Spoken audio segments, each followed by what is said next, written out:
For a long time, 3D has played a pivotal role in visual design for brands, marketing, and product visualization. Now, in UI, it can help with adding depth, product visualization, and storytelling.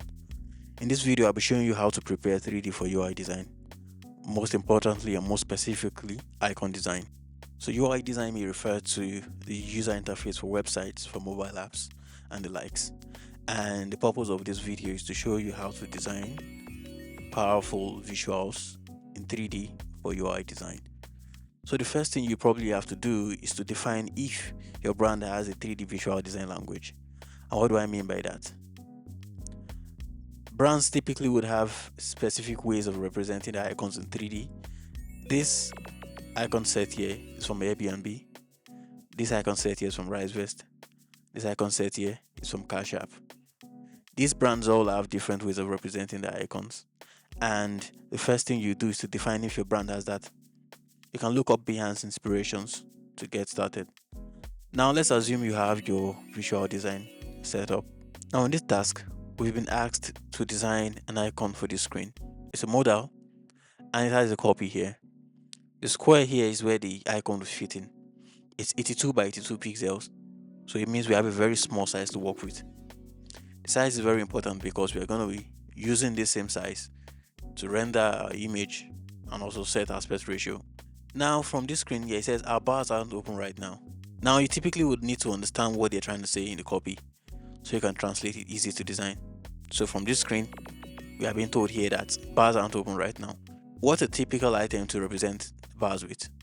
Or you could use, a shop. You could use something that looks like a bar. But you could just use a drink glass, and that's what we work with. Now let's go to Blender. So we don't keep this video very long. I may not be able to show you how I created everything from scratch, but I'll be showing you my model and how simple yours should be. So I'll press Shift A, I'll go to collection or instance, and I'll bring in something I've modeled before. So this is the cup I've modeled. Don't forget, our task was to create an icon for bars that aren't open right now. So we decided to go for a cup with drinks in it. So I've modeled that, and it's a very simple model. Just a cup, a cylinder, cubes for cubes, and then drinks in the cup. Now let's set up our file to help us render something for UI. The first thing you do is come to render settings. Scroll down till you find film, and under film, open it and check transparent. Next thing you do is come down, ensure that this is set to filmic, and then also set this to medium high contrast. And go to your world settings and also change the color to black. You can also reduce the strength to 0 totally. Now we are set up, and the next thing we have to understand here is how to light this properly. Now when you're rendering for UI design, you have to ensure that your lights are very soft and they don't cast very harsh shadows, right? So the first thing we do here is to add a plane for our cup to sit on. Now we don't necessarily need this plane to show in the frame. What we need from it is the shadow, right? So we have this plane here. Next thing we do is add our lights. I would recommend you add a point lamp instead. So you go to lights, point.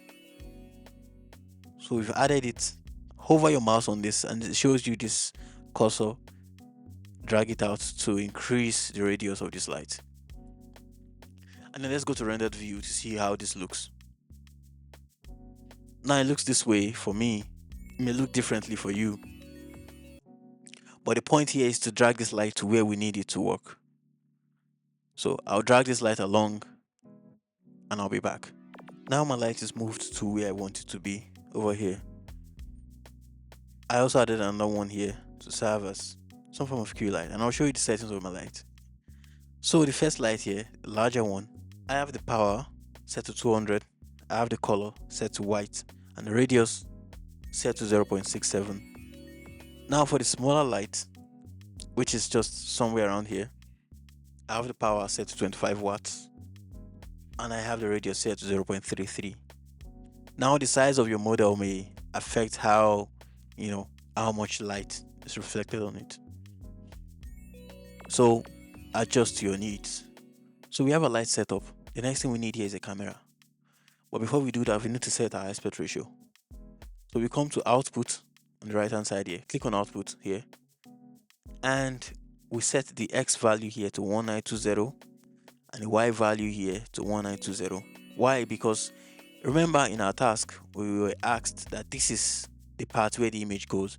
So we need to keep our camera shape in squared to ensure that we don't go beyond what we are asked. So we come back to Blender. Then also in the output settings, we scroll down and where you see PNG here, ensure it's PNG. If it's JPG, change that to PNG. And you also have RGB here. This is going to help us render our image out with a transparent background.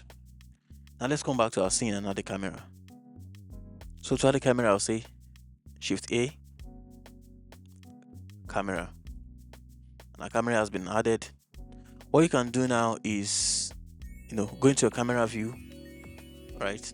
And, move the camera around so it matches what you want.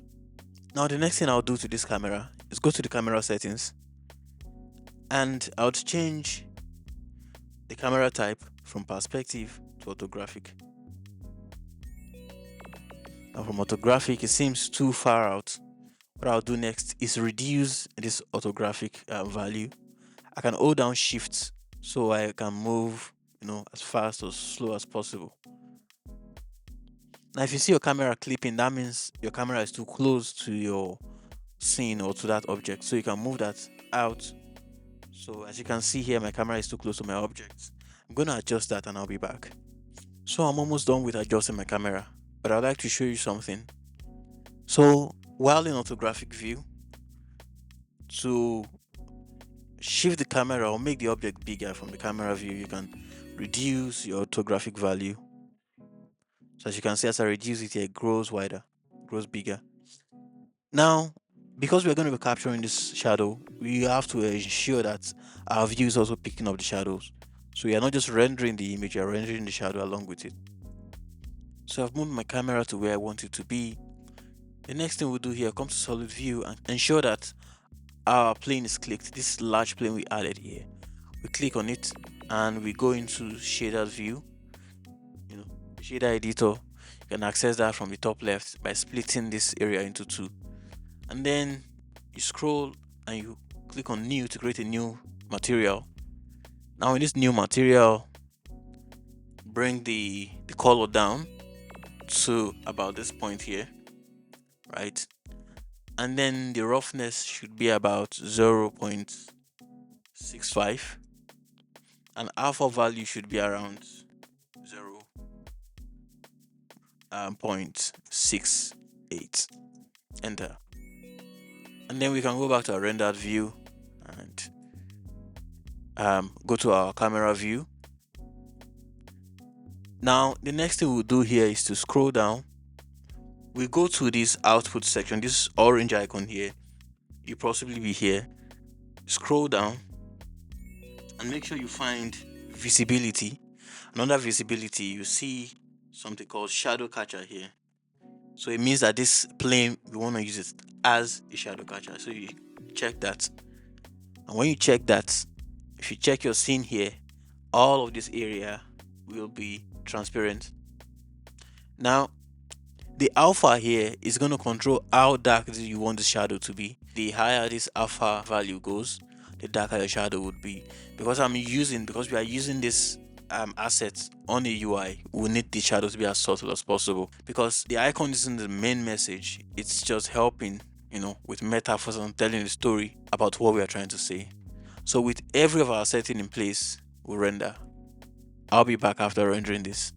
So we have our image rendered here in Blender, and yours should look like this depending on how you position your object.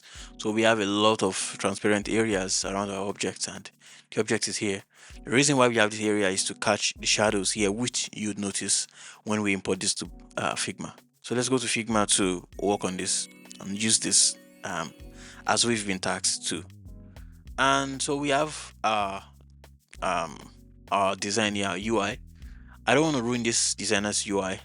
although I created it, but I don't want to ruin the designer's UI, so I'll press down on Alt or Option and then drag this out to duplicate this. Now we are going to delete this square, keep a mental note of that size, and then this is our image here. As you can see, the shadow is very soft, but it's there. Now our image is also very useful in dark backgrounds, and that's why you know want to enable that transparent background. So yours may not be glass, it doesn't have to, it just depends on what it is. So I take this my glass and I bring it into this frame to position it properly. So I'm going to resize, place it where I want it to be.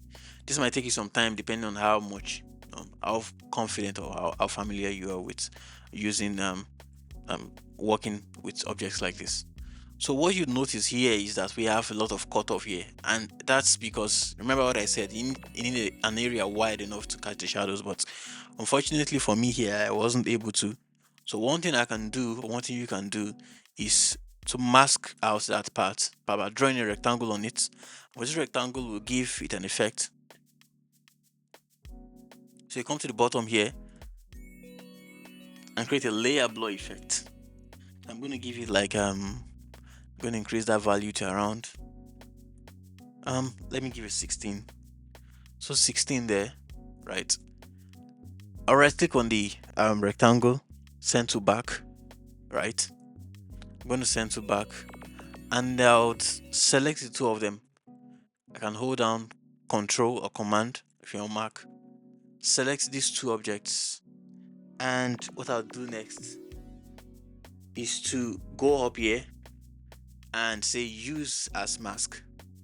So as you can see here, our rectangle with layer blur masking at our image. The more you try reducing your mask, the more cutout would result. You can go to this left hand side here and try reducing the mask area so that cutoff isn't that obvious, and that way you have something cleaner. You can also increase your blur amount. I can increase this to about 32, and as you can see here, this is what we have. And that is how you create 3D icons for UI. I should mention that things that are very important here is keeping a very simple model, keeping a very soft lighting system. Just one light might be enough for you to do everything you want to do. And also remember that 2D renders differently, color renders differently in 2D than in 3D. Something you feel is very vivid and bright, when you place it on your design in your UI design, it may look very different, and the colors might be washed. So you can also try coming into Figma here in the image editor and tweaking these values here to get something out of them. I hope this video was helpful. Do share this and engage. I'll see you in the next one.